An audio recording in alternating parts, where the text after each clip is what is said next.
What's up, hockey fans? Welcome to another edition of Just Winging It. John Peterson here with you. We have another member of the K-Wings hockey operations staff. It's actually the final member of the hockey ops staff we haven't talked to yet this summer. And so for episode 25, we've got the trainer of the Kalamazoo Wings, Scott Allison. So first of all, Rooster, thanks for joining us. We'll get to Rooster in a second. I know for the fans it's probably confusing. Scott Allison to all the fans out there. But this past season, 2019-20, which was a crazy season. We'll talk about that too. But year number what for you in pro hockey? Because you've been around much longer than I have. That's right. I think that was my official 12th year of pro hockey. It's crazy. I mean, does it feel like year one, day one was yesterday? Can you remember it? I honestly can't. It seems like a lot longer than that. It's I had quite a bit of gapping in between a lot of those seasons, so it's been a long time for 12 years. So it's back and forth. Yeah, I guess in between, I mean, like you said, there's a lot of other things going on and a lot of other gigs and jobs and things like that you've done. Why don't you take us from square one? I mean, how you got to this point in your career? What are some of the other teams you worked for? And things it's been a whirlwind. It was kind of a crazy way into it. I kind of grew up in this building, so like I had an aunt that worked in the front office from day one until she retired, and so I grew up in the building. Always a big fan, always at all the games, and it seemed like when I was a kid. So kind of grew up with it. My grandma and grandpa were season ticket holders forever with the Friends of the Parfaits, so I was at every game with them. And then once I got into high school, graduated from high school, got into college, and started in pre-engineering, to be honest.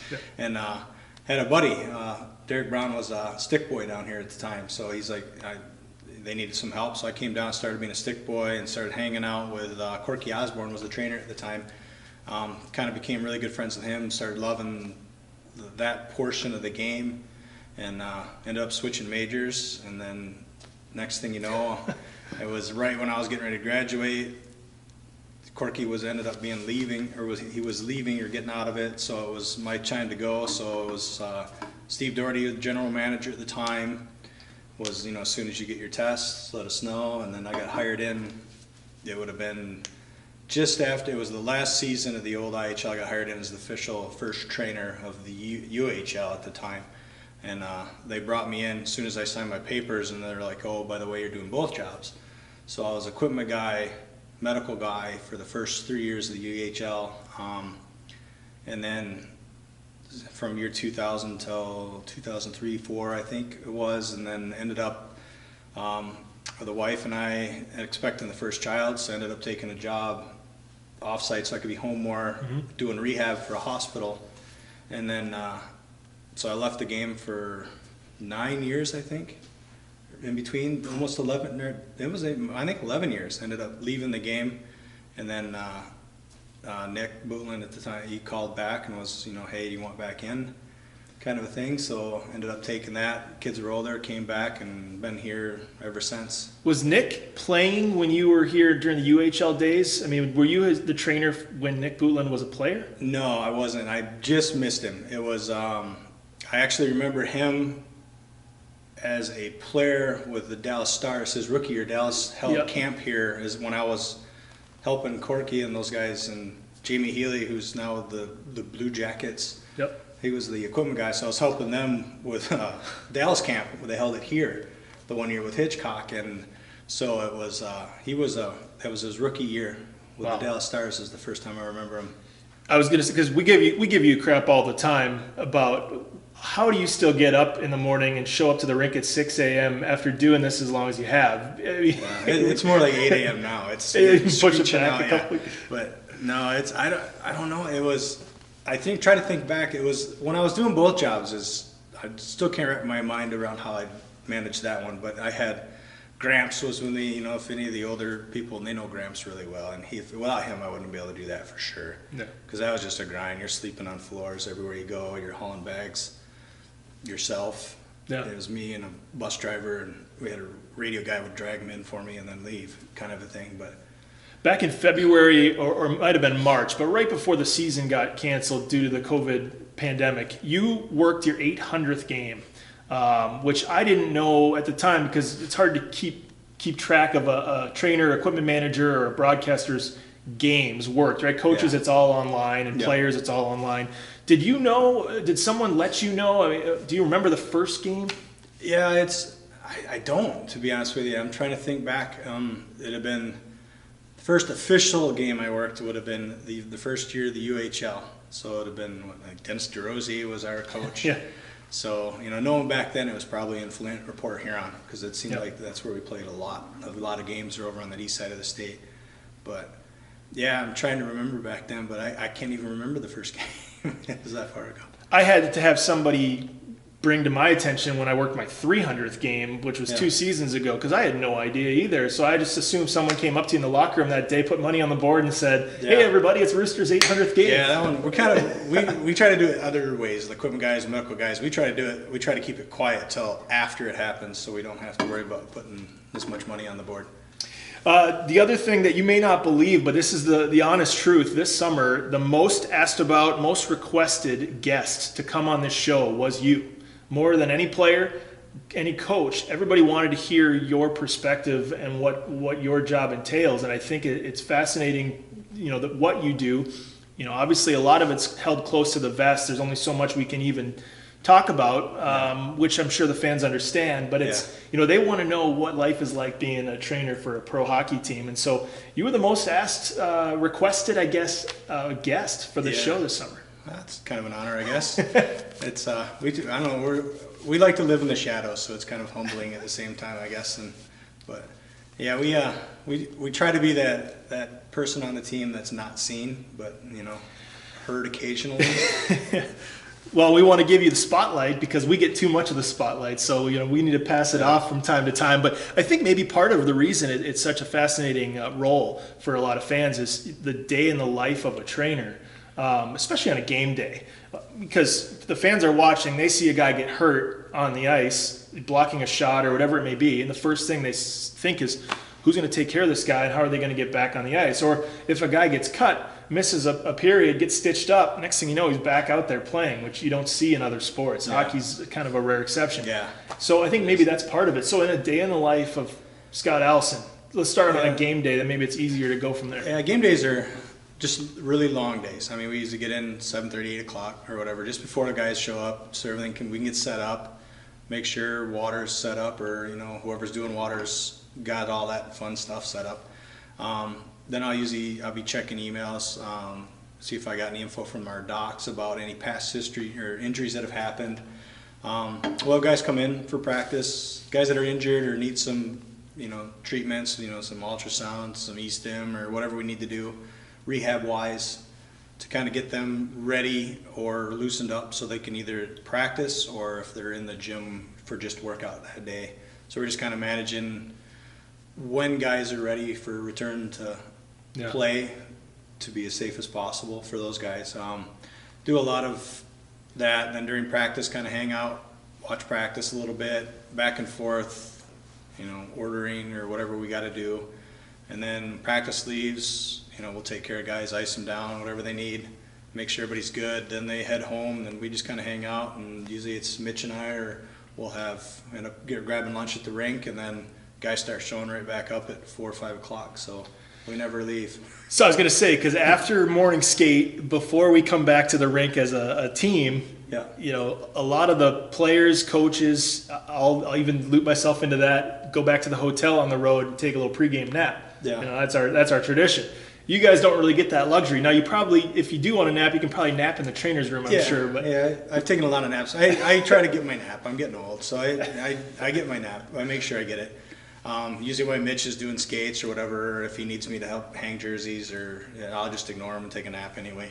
But yeah, they're usually longer days. But I just kind of grew up. I mean, my first 3 years I was doing both jobs, so I just lived at the rink, and it's kind of just the way I have been. And I live far enough away now that it makes no sense to come home for an hour and then come back. So I just hang out here all day.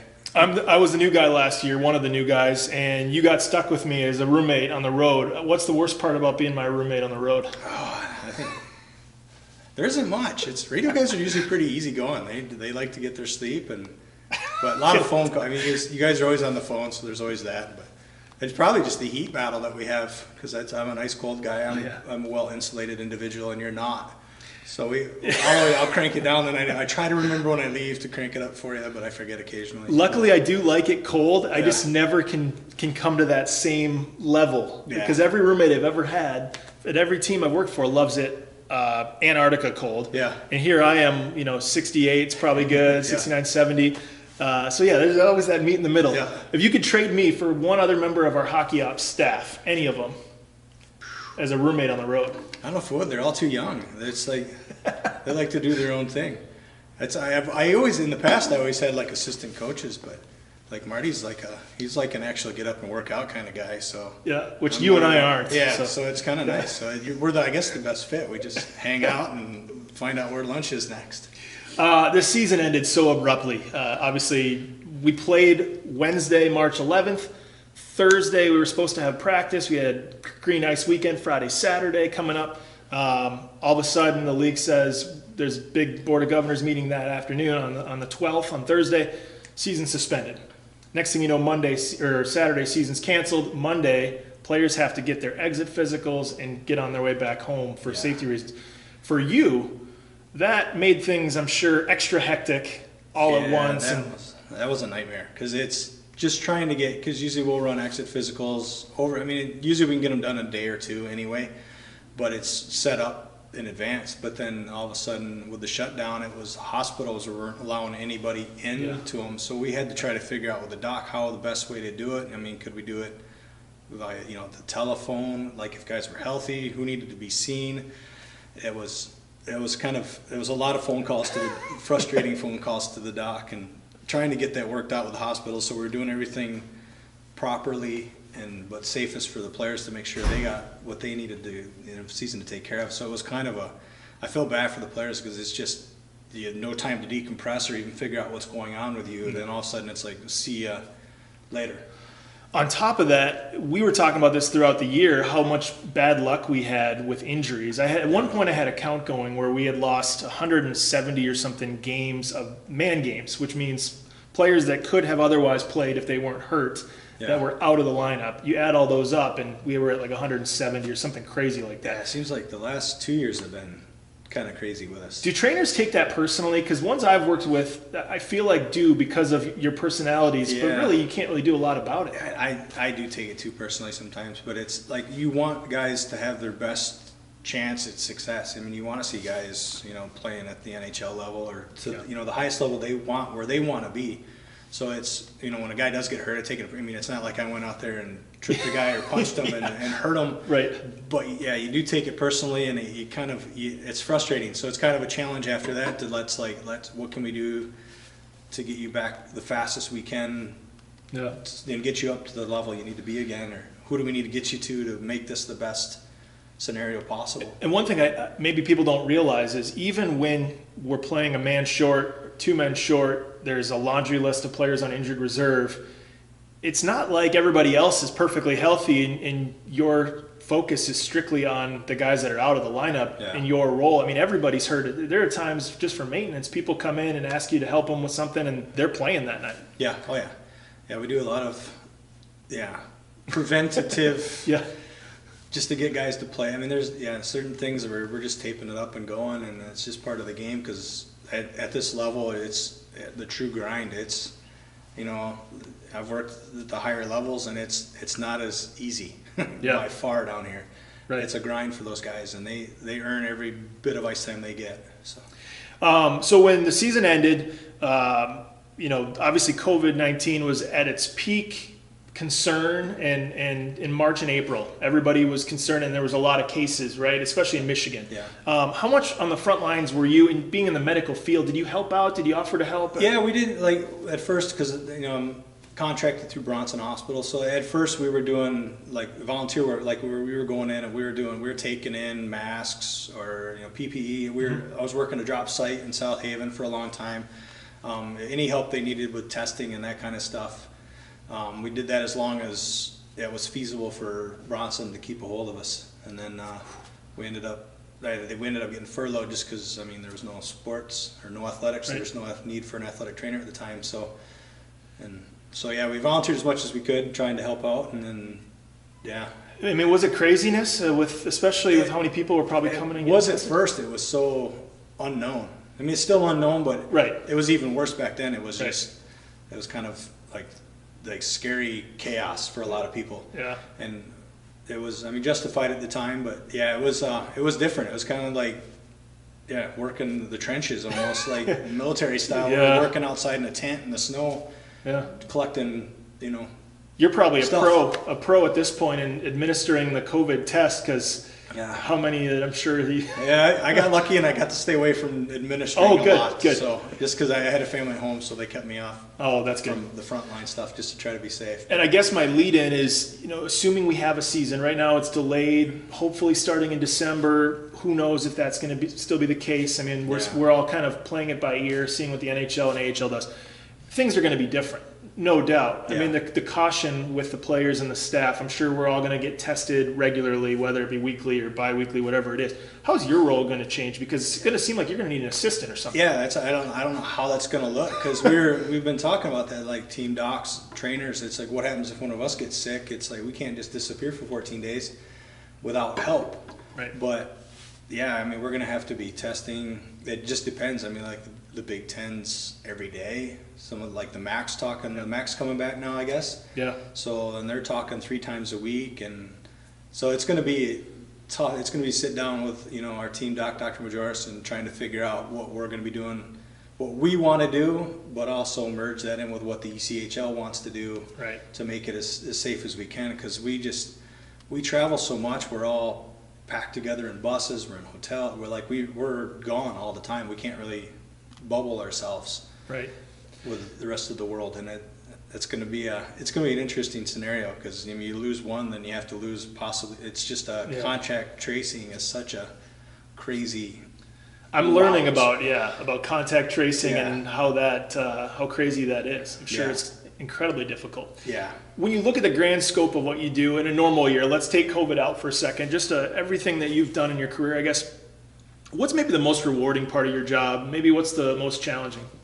I like the reporting part, seeing guys excel, the light finally clicks for them, or they get the break that they need to go up. It's nice to see guys work through something that was really difficult and succeed where they want to be, or even guys just becoming successful in life. They learned what it takes, and then move up the ladder wherever they're at. That's kind of the rewarding part. The worst part, obviously, for me, having a family at home, and it's just the travel's a grind. It wears you down. You're working 80, 90 hours a week. It doesn't get any easier. Gone. No. I think what stuck out to me too on that note, Nick Bootland gave a speech during our Christmas party, our team Christmas party this year, about behind everybody who works in sports is a better significant other who puts up with them at home, with the travel, like you said, with the family. I mean, the people at home deserve so much credit for putting up with us. Yeah, all of a sudden they're single parents over the weekend for 10 months out of the year. Once hockey season starts, weekends are gone, and a lot of the afternoons are gone. So the wives and significant others are doing the grunt work. Yeah. So you've seen it all, I'm sure, at this point in your career. What's maybe one of the scariest injuries that you've experienced, or one of the worst injuries you've experienced? Now, you don't have to say names. Obviously, I'm sure HIPAA laws prevent from that. But for the fans who are curious, I mean, what's something that's maybe even for you, who's supposed to be the one to take care of these players, something that maybe caught your attention, like, oh, this is really scary? We've had a couple, other teams that have been in or whatever. We've had a couple severe cardiac issues that happen and that's scary, because you don't know when those are coming. It's not like they got hit wrong or you see what happens. That's a life or death right now, and that's pretty scary, is the cardiac part of things. You're always worried about that. It's kind of part of our job as athletic trainers. We're always the worst case scenario. What was me? What if this happens? What are we going to do? Trying to run those scenarios through your head, but until something like that happens, you don't know how that's going to roll. You try to get your protocols together so everything's smooth, ambulance is there, docs are there, but with our travel schedule, there's a lot of times where we're in arenas by ourselves in different cities or at a practice facility where you're trying to think on the bus half the time. It's who do I need to call? Where do I need to go if something like that happens? so the cardiac things are scary to me. Facial injuries are terrifying. Yeah. Just because, I mean, that's life altering for people, and it's a scary thing to witness. In a perfect world, on a game night, you're standing on the bench, coaches, Mitch McLeod, our equipment manager. In a perfect world for a trainer, it's a quiet night for you, right? Yeah. I mean, nobody really needs you, and there's nothing that requires immediate attention, and hey, that's a win, right? Yeah. Are you ever, and I've asked this to other trainers too, is there ever a nervousness on a game day? Not that you wouldn't be able to do your job if needed, but just like, please let this be a game where I don't have to. Yeah, there's a lot of anxiety on the bench, Yeah. just hoping, and you're just kind of crossing your fingers that we get through this and everybody stays healthy. It's always in the back of your mind. It's Especially when we're already banged up. yeah, you're banged up, or if you don't want to get banged up on the first end of a long road trip, because there's just so much going on in your head. But yeah, there's some nerve-wracking experiences on benches for sure. Just hoping that guys don't get hurt or that kind of thing. One that a lot of our fans have asked me about and we're here for, and I think we can talk about because he's been open about it to us and to the media and his recovery, is Justin Taylor's injury in the playoffs a few years ago when it was such a rare fluky incident where the pucks came screaming up, hit him in the eye. Obviously, he had a long road to recovery, and it was very scary at the time. And Yeah. now he wears that tinted visor, for his sight, and he's obviously back to his abilities again. Oh, yeah. But at the time, it was terrifying. Yeah. I wasn't here, but I've heard stories. What was that like? If you think back on? Yeah, that was a very terrifying one for me. Obviously, when a player goes down, of someone like Justin, like when they go down, something's seriously wrong. Like it's so going out to him and just seeing, you knew something was wrong, because just where he was hit and how things were acting, it was just, we're going now kind of a thing. But it was, the worst part is kind of being at the ER with his wife, and when they're all together, and it's just the unknown. Like you don't know if you're going to be able to See again, or even keep an eye, and that was terrifying. That kind of makes you kind of run through life and kind of reassess what you're what you're doing. Right. But yeah, that was the worst part's the unknown part. It's just, once you get the information and you know that you're going to be able to do something, then you can work with something. But until you get that traction, that's an uncomfortable feeling for players and us, even staff. Like, Nick's a great coach, so anybody gets hurt when we go to the ER, he's there. He's there. Yeah. Never misses an ER visit. And that's amazing too, because it's a family. We're together 7 days a week, 10 months out of the year. So it's when one of your own goes down bad, it's a family affair. It hurts. Rapid fire. Favorite city to travel to on the road in our league?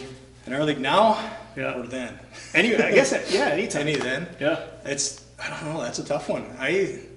Right now, I'm going to say probably Cincinnati, just because we spend a lot of time there, and there's just so much to do.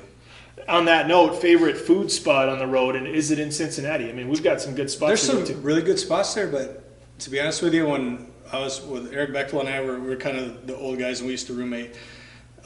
We were more the breakfast guys back then, so I'm going to say it was probably Elmira, New York. Used to have a place called Anna's Pancakes over the bridge. It was the shadiest little place, but the best breakfast place ever there. And there's another one in Reading that just unbelievable breakfast places. We were supposed to go to Reading this year. We were supposed to go, and I was fired up to take you guys, and then we'll see though. When the schedule reboot happens, hopefully we play, and hopefully we go to Reading. Favorite classic rock band? I'm a Def Leppard guy. Kind of grew up with Def Leppard and AC/DC and that kind of thing, but Def Leppard, I'd say. If you had to work any other sport, backup sport, what would it be? Oh, that's a tough one too. There's no way I would do football. I heard that. I'd say probably the backup sport I think would be fun to do is I'm more of a probably soccer, just kind of similar styles, I guess. I always see you watching your iPad, watching a show when you're not working, which is rare, but on the bus and on an off day. What's your Netflix binge or Hulu show that you've been watching lately? Lately, I haven't been doing a lot of the high end straight down the road. I'm waiting for the new series to come out. Yeah.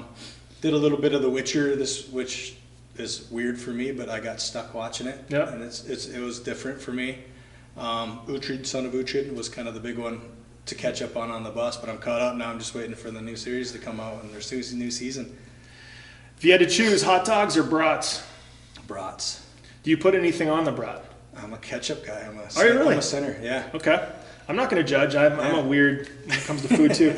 Most asked for item in your training room, because guys are always coming in. Rooster, do you have this? Rooster, do you have that? I mean, heck, I do that probably weekly. I'd say this year was vitamin C. A lot of vitamin C tablets went out the door. Just everybody was nervous about getting sick. So, do you ever run out of those sniffers that guys are always asking for? You know, they're the capsules that kind of wake you up. Yeah, you're not supposed to run out of those, but now there's been a new. I can't hand those out anymore. It's, really? Yeah, there's been some studies shown, so it's not a Bronson doesn't cover that anymore. So now it's the guys are on their own on those. Interesting. But I never did in the past. Yeah, can't do that. It's I didn't know that. Sniffers and soccer balls. If you forget those on the road, you're done. Soccer balls, you'll get yelled at, and they'll never let you. Yeah. Favorite sports team outside of hockey? Ooh, I'm kind of a. It's kind of weird, but Tottenham. I watched soccer quite a bit. Blaney got me into it quite a bit, so I started watching Tottenham quite a bit.